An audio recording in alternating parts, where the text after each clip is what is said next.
SHO साहब, उसमें कुछ नहीं भया है, लेकिन सांच को क्या आँच कर लेते हैं छोटी सी जान। मैं बड़ा सीधा और स्ट्रेट फॉरवर्ड कहता हूं कि मैं पुलिस का सबसे बड़ा दोस्त हूं और उससे भी 2 गुना ज्यादा मैं पुलिस का दुश्मन हूं। अगर आप सही हो तो मैं आपके लिए भगवान से भी लड़ जाऊंगा, और अगर आप गलत हो तो आपको पाताल से खींच के सस्पेंड भी करवाने की क्षमता रखता हूं। छोड़ो मस्तक चीर बचा लो, खुद ही अपना शीश बचा लो, द्यूत बिछाए बैठे शकुनी मस्तक सब झुक जाएंगे। उठो द्रौपदी शस्त्र उठाओ, अब गोविंद न आएंगे। मतलब दोस्तों, अब महिलाओं को अपनी सुरक्षा स्वयं करनी होगी, क्योंकि बनारस में कहीं भी अब आपको पुलिस से किसी तरह की उम्मीद रखने की जरूरत नहीं है। मैं बात कर रहा हूं दोस्तों, अभी पिछले दिनों बनारस में एक वाकया होता है। एक महिला के साथ जो है सरेराह उसकी कीमत लगा दी जाती है। वैसे अगर बात करेंगे कैंट क्षेत्र की, तो मैं पिछले कई सालों से इस आवाज को पूरी मुखरता के साथ उठाते आ रहा हूं कि बनारस का कैंट एरिया पूरी तरह से जो है प्रोस्टिट्यूट एरिया में बदल चुका है। यहाँ पर एक आम शहरी महिला का चलना छोड़िए, खड़ा होना भी मुश्किल हो चुका है। मैं पूछना चाहता हूं सिगरा थाना अध्यक्ष से, और सबसे पहले मैं पूछना चाहता हूं बनारस के सीपी मोहित अग्रवाल जी से कि सर, ये कैंट एरिया है, क्या संभव है कि कोई महिला अगर रात में बस अड्डे पे 12 बजे उतरती है या जो है रेलवे स्टेशन से उतरती है, और क्या वो सुरक्षित अपने घर को गंतव्य तक जा सकती है? शायद नहीं, क्योंकि वहां पर उसकी कीमत लगा दी जाएगी। तो सबसे पहले सिस्टर, आपका बहुत दिल से स्वागत करूंगा, क्योंकि मैं उस लड़की को बड़ा झुक के सलाम करता हूं जो आवाज बुलंद करती है, और बड़ा अच्छा लगा कि आपने पूरी मुखरता के साथ आवाज उठाया है। बनारस की जनता मुझसे सीधा हार्ट बीट जुड़ती है, और बनारस की जनता को एक बार आप बताइए कि हुआ क्या था। मैं ऐसे ही ऑफिस में बैठी हुई थी और एक कॉल आता है कि एक पीड़िता है जिसके हस्बैंड ने उसको मारा था, जिसके लिए मैं तुरंत यहीं से भेलूपुर एसएचओ साहब है उनको मैं फ़ोन करती हूँ, बात करती हूँ, और उसी केस पे मैं निकलती हूँ उसकी मदद करने भेलूपुर थाने। यहाँ से मैं ऑटो लेके कैंट उतरती हूँ। उतरने के बाद वहाँ ऑटो लेती हूँ, एक ऑटो आता है, मैं बैठती हूँ। उसी बीच एक व्यक्ति आके बैठता है। बैठने के 1-2 सेकंड बाद ही वो बैठता है, तभी बोलता है, चलोगी क्या? हम लगातार महिलाओं के मुद्दे पे काम करते हैं, लगातार फील्ड में रहते हैं। रात में 1 बजे भी अगर किसी महिला या किसी पुरुष को भी आ सकता है, हमारी टीम वहाँ पे एक्टिव रहती है। हम कोशिश करते हैं कि हम पैसे से ना सही, लेकिन किसी की मुसीबत में उसका साथ दें। हम समझ गए कि क्या इसकी गतिविधि है, तुरंत मैं अपना जो मोबाइल है ऑन करती हूँ और पैरों पे रख लेती हूँ ताकि उसको भनक ना लगे। एक्टिविटी चलती है, उसकी बातें कुछ होती है, वो बोलता है कि तुम मेरे साथ चलो, मैं कुछ समय बिताना चाहता हूँ, मेरी पत्नी नहीं है इसीलिए मैं यहाँ आता हूँ। ये सारी चीज़ें चलती रहती है। फिर उसके बाद एक व्यक्ति आता है, बैठता है, वो फिर मेरे और करीब आ जाता है, मतलब हम 3 पीछे बैठ जाते हैं। वो पैरों से मुझे पैर पे टच करने लगता है। काफ़ी शोर था। मैं मोबाइल को कोशिश करती हूँ कान के पास लेके जाऊँ ताकि उसकी बात को मैं रिकॉर्ड कर सकूँ। बहुत सारी चीज़ें क्लियर नहीं थी। फिर वो फाइनली वो मेरे से रेट की बात करता है और कहता है कि 1-2 हज़ार रुपया दे दूँगा, अगर कहोगी तो उससे ज़्यादा भी हो जाएगा। फिर मैं उसके बाद वो 1-2 चीज़ और कहता है, इच्छा, ये सब चीज़ों की बातें करता है। फिर मैं ऑटो तुरंत कहती हूँ, भाई ऑटो रोक, साइड लगा। वो तुरंत पलट के देखता है मुझे, क्या हुआ? उसका यही रिएक्शन, जब मैं कहती हूँ कि ऑटो रोक, पहला रिएक्शन है क्या हुआ? कुछ समय तो मुझे लगता है क्या शराब पिया है, लेकिन वो रिएक्शन देख के मैं सच में हो गई थी, कहाँ लेके चलोगे मुझे? पहला मेरा ये था, कहाँ लेके चलोगे? चलो, कितना दोगे? अरे मैंने क्या कहा? मैंने कुछ नहीं किया।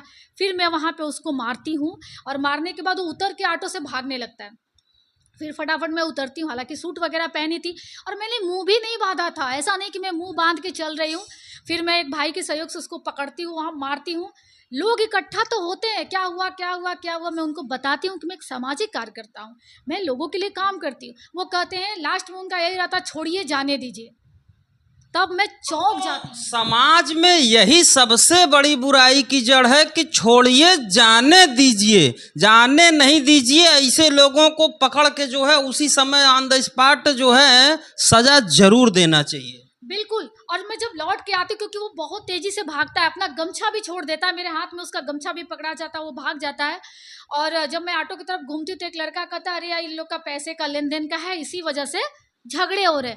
मैं समझ गई कि मुझे वहाँ पे लोग जो है उनके नज़र में भी मैं एक धंधा करने वाली नज़र आ रही हूँ, क्योंकि लोगों की मेंटालिटी बन गई है कि कैंट स्टेशन पे तो इस तरह की चीज़ें आए दिन होती है, वहाँ पे महिलाएं पैसे को लेके हंगामा करती हैं, तो ये महिला भी उसी तरीके के है, इस वजह से पैसे को लेके हंगामा कर रही है। फिर मेरी मोबाइल डिस्चार्ज होती है, मैं जाती हूँ बेलपुर थाना, और वहाँ पर जो है एसएचओ सर के केबिन में मैं बैठती हूँ, उस महिला को मिलाती हूँ, चार्ज करती हूँ।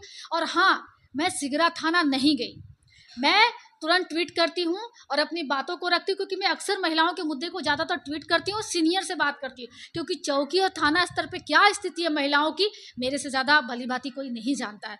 फिर मैं जो है अगले दिन पुलिस कमिश्नर को मिलती हूँ, उनको ज्ञापन देती हूँ, और मेरा सिंपल सा एक मुद्दा है, साहब बहुत हुआ, ये प्रधानमंत्री नरेंद्र मोदी जी का संसदीय क्षेत्र है, और वो ये जगह है जहाँ पे शहर के मुख्य द्वार माना जाता है कैंट को, हजारों की संख्या में डेली वहाँ पे महिलाओं का पुरुषों का आवागमन होता है।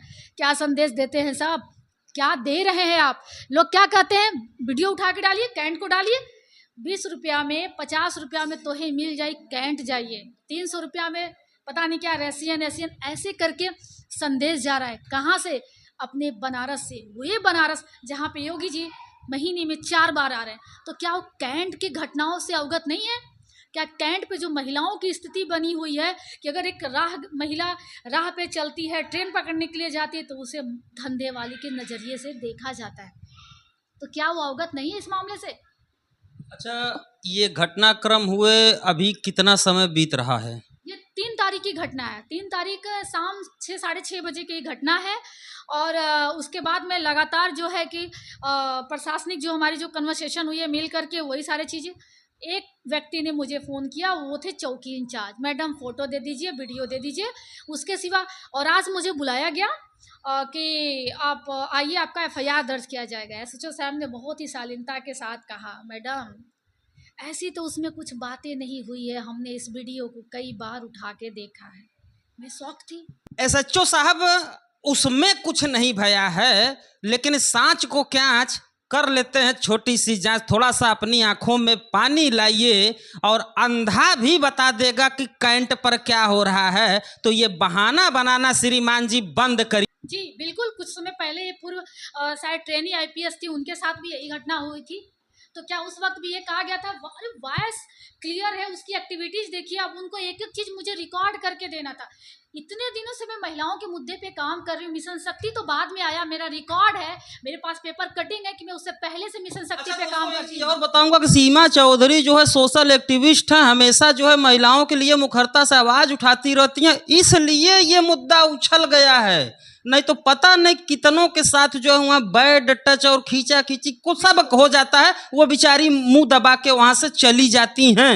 ये सच है। बिल्कुल। मैं एक दिन जा रही थी मड़ुआडी, एक मामला था, मड़ुआडी थाने जा रही थी, तो एक लड़की के साथ उसका शायद एग्जाम था, वो बताई कि मेरे साथ इस तरह का चीजें हुई, गलत तरीके से वो मुझे छूने की कोशिश। मैंने बोला बहन कंप्लेन तो तू कर। बोले क्या करूँ, एग्जाम है, फिर मेरी ट्रेन है, मुझे गाजीपुर जाना है। तो ये पहली घटना नहीं है। इसी कैंट स्टेशन से 6 साल की बच्ची गायब हुई और आज तक नहीं मिली। क्या करती रह गई प्रशासन? वो महिला आज तक दौड़ती है। मेरे पास सारे रिकॉर्ड है कि प्रधानमंत्री नरेंद्र मोदी का जो कार्यालय का मुहर होता है वो भी उस पर लगा हुआ है। योगी आदित्यनाथ जी से मैं खुद मिलवाने वाली हूँ, पर उसकी बच्ची नहीं मिली। वो यही कैंट है जो आज मेरे साथ हुआ है। और हाँ, आपके चैनल के माध्यम से एक चीज़ कहना चाहती हूँ, पीड़ित तो बहुत है, इस मामले को जानता तो हर कोई है, लेकिन हर कोई ये सोचता है कि कोई तो बोले। आज मेरे साथ हुआ, छोड़ो जाने दो, छोड़ो जाने दो। अब ये छोड़ो जाने दो नहीं होगा। मैं बनारस की हर महिला से, हर महिला के भाई से, उसके पिता से, लगभग पूरी बनारस की जनता से कहना चाहता हूं कि अगर अब आपने आवाज बुलंद नहीं की तो अगला नंबर आपके घर की महिला का लगने वाला है, इसमें कोई दो राय नहीं है। एक पिता ने मुझे कल मैं कॉल करके बताया कि बेटियों को लेके जाना वहाँ सुरक्षित नहीं है। सोच के देखिए, एक बार बेटी को लेके जा रहे थे और होटल में चलेंगे क्या नजरें रह जाती है भाई साहब, क्या नजरें रह जाती है। हम काशी को धूमिल कर रहे हैं, क्या रह गई। सोचिए दोस्तों, बनारस की क्या छवि बन गई है, और ये सत्य है। जाइए इसका लिटमस टेस्ट करिए कि रात में 11 बजे आप अपनी बहन के साथ वहां 10 मिनट खड़े हो जाइए, या अपनी लड़की को लेके वहां खड़े हो जाइए और फिर खुद आप लिटमस टेस्ट करके चले आइए। ये है बनारस की सिगरा थाने की पुलिस और हद से ज्यादा कैंट पे मची हुई गंध। अच्छा, आगे की क्या योजना है आपकी अब इस मुद्दे को लेके? मैंने इनसे कहा था 24 घंटे का मैंने समय दिया था। इसमें हमारे अमिताभ ठाकुर सर ने भी सहयोग किया और इसमें कई सामाजिक संस्थाओं ने सहयोग किया और मैंने उनको 24 घंटे का समय 24 घंटा तो बीत गया। उन्होंने एफआईआर किया और एफआईआर करके दिखाया कि कैंट से महिलाओं को मैंने उठाया। एक सवाल बस पूछना चाहती हूँ भाई साहब, जो आपका रेट है ना, महिलाएं नहीं पुरुष तय करते। कहाँ थे वो पुरुष? उसमें एक भी मुझे पुरुष नहीं मिला। मैं उसी थाने पे बैठी थी, मैं उन्हीं महिलाओं के मैंने चेहरे देखे। कहाँ था वो पुरुष? वहाँ पे रेट जो तय करने वाला वहाँ का दलाल होता है, न कि महिलाएं। और महिलाओं को उठाकर वो सिर्फ और सिर्फ अपनी जो छवि को बचा रहे हैं। और मैंने सिंपल सा कहा है 48 घंटे में अगर इसका कुछ निष्कर्ष नहीं निकला, उसके बाद मैं खुद एक जन आंदोलन करूंगी। जिसको सपोर्ट करना है आए, जिसको सपोर्ट करना है नहीं आए। मैं परिणाम से नहीं डरती। दूसरों के लिए मैं चच्चर पचपर दी धरना दी हूँ, तो जब बात खुद की हो तो मैं सम्मान में अपने पीछे नहीं हटूंगी। सिर्फ अब मेरे सम्मान की बात नहीं है, वो सभी बहनों के सम्मान की बात है जो कैंट से होके गुजरती है। अब हम कैंट जाना छोड़ दे क्या? तो मैंने सिंपल सा कहा है, वहाँ पिंक बूथ होना चाहिए। वहाँ पे पुलिस की एक्टिविटीज़ जो है, जो गश्त है, वो बढ़ाई जाए। वो जहाँ असामाजिक जो जितने भी तत्व वहाँ फड़फड़ा रहे हैं उस पर रोक लगाई जाए, वरना एक जन आंदोलन बनारस में रखा है और पूरा देश देखेगा। तो यहाँ पर दोस्तों सीमा चौधरी ने स्पष्ट संदेश दे दिया है कि अगर आने वाले एक सीमित समय के अंदर पुलिस की तरफ से कोई बढ़िया एक्शन नहीं दिखाई देता है, और एक्शन सिर्फ कुछ दिनों के लिए ना हो, एक बराबर समय के लिए वहाँ अगर एक्शन नहीं होता है, तो फिर वहाँ पर जो है सीमा चौधरी का कहना है कि एक बहुत बड़ा जन आंदोलन खड़ा करेंगी। और मैं बनारस की जनता से भी कहना चाहूँगा कि अब नचूक चौहान यही सही मौका है, आपको भी इनका समर्थन करना चाहिए, ताकि बनारस में जो ये कैंसर हो गया है कैंट स्टेशन के सामने का, इसे तत्काल जो है सही होना चाहिए। मैं उम्मीद करता हूं दोस्तों कि बनारस की बेटी सीमा चौधरी की ये बुलंद आवाज और इनके जो है प्रयास आपको जरूर पसंद आएंगे। एक लड़की जो है आवाज बुलंद की है, तो इसका सहयोग करिए, इसका जो है समर्थन करिए। मुझे उम्मीद है कि ये जानकारी आपको जरूर पसंद आई होगी। तो इसी के साथ जो है इस मामले की अगली कड़ी में आपसे बहुत जल्द मिलते हैं। उम्मीद है कि आप सीमा चौधरी को जरूर समर्थन करेंगे। मिलते हैं नई अपडेट के साथ, तब तक के लिए जय हिंद, जय भारत, नमस्कार। अपना बहुत ध्यान रखिएगा।